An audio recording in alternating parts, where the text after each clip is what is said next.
Hey, beautiful people, coming to you live. Just wanted to share with you as we close out Parental Alienation Awareness Month for the month of April. Just wanted to share some things from Dr. Stephen Miller that he wants us to know. He's a mental health professional that deals with parental alienation.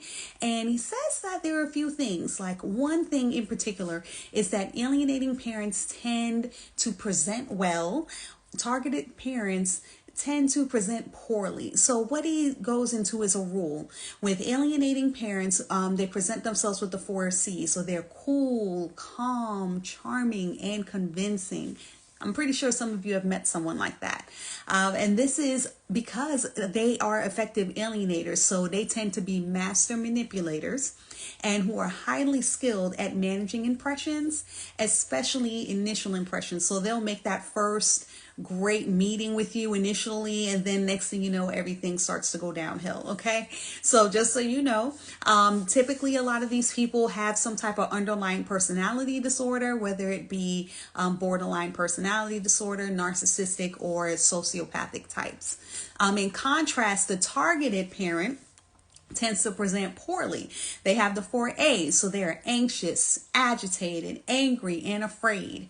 This is because they are trauma victims. They are attempting to manage a horrific family crisis, usually without success, often while being attacked by professionals who fail to recognize the counterintuitive issues.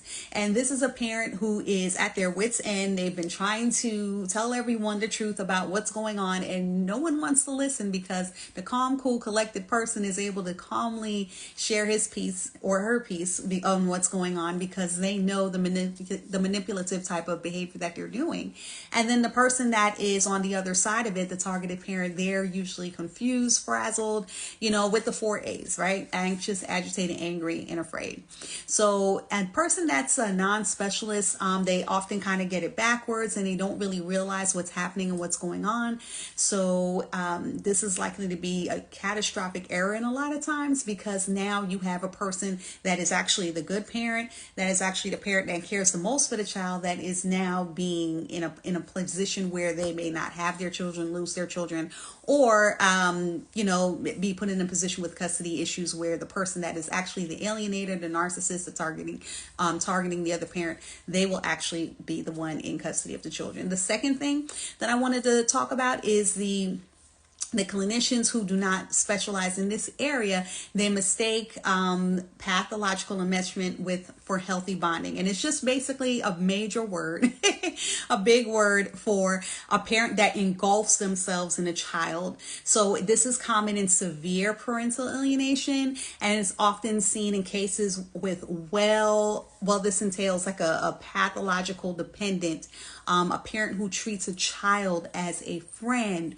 or companion rather than as a child. So they're enmeshed. They actually adultify the child. They actually, or parentifies the child, or they even infantize the child. So they either treat them much older than what they are, treat them like as they parentify them like they're the parent, or they infantize the child, so they make them feel like they're so little and so young and that they're so dependent and you need me kind of thing.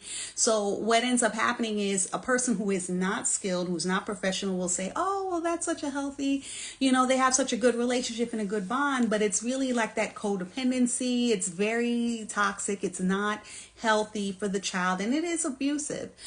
So it's just something that we need to be aware of, something that we need to make sure that we're not putting a child in harm's way. And then also, if someone's an adult and they're doing this and these behaviors, they need to get help themselves, because there's obviously some type of deeper issue going on, because you should not be handling or talking to or caring for your child as if they're your equal, or as if they're your friend or your buddy, or or they have to take care of you kind of thing, and you make the child feel guilty.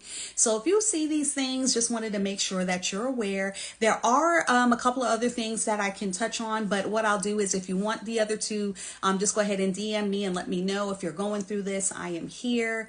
This is happening to 22 million people, families, parents and children worldwide. So definitely want to make sure that we're spreading the awareness. So I hope this helps. I hope this gives you some information and it taught you something that you didn't know. And just make sure you like, share, subscribe. Remember, it doesn't cost you anything to share. So I hope in the meantime, you'll go ahead and make sure if you do see this happening, please talk some words of encouragement to the person that's the targeted parent, the person that's on the victim of this, and they're traumatized by what's going on and what they see happening.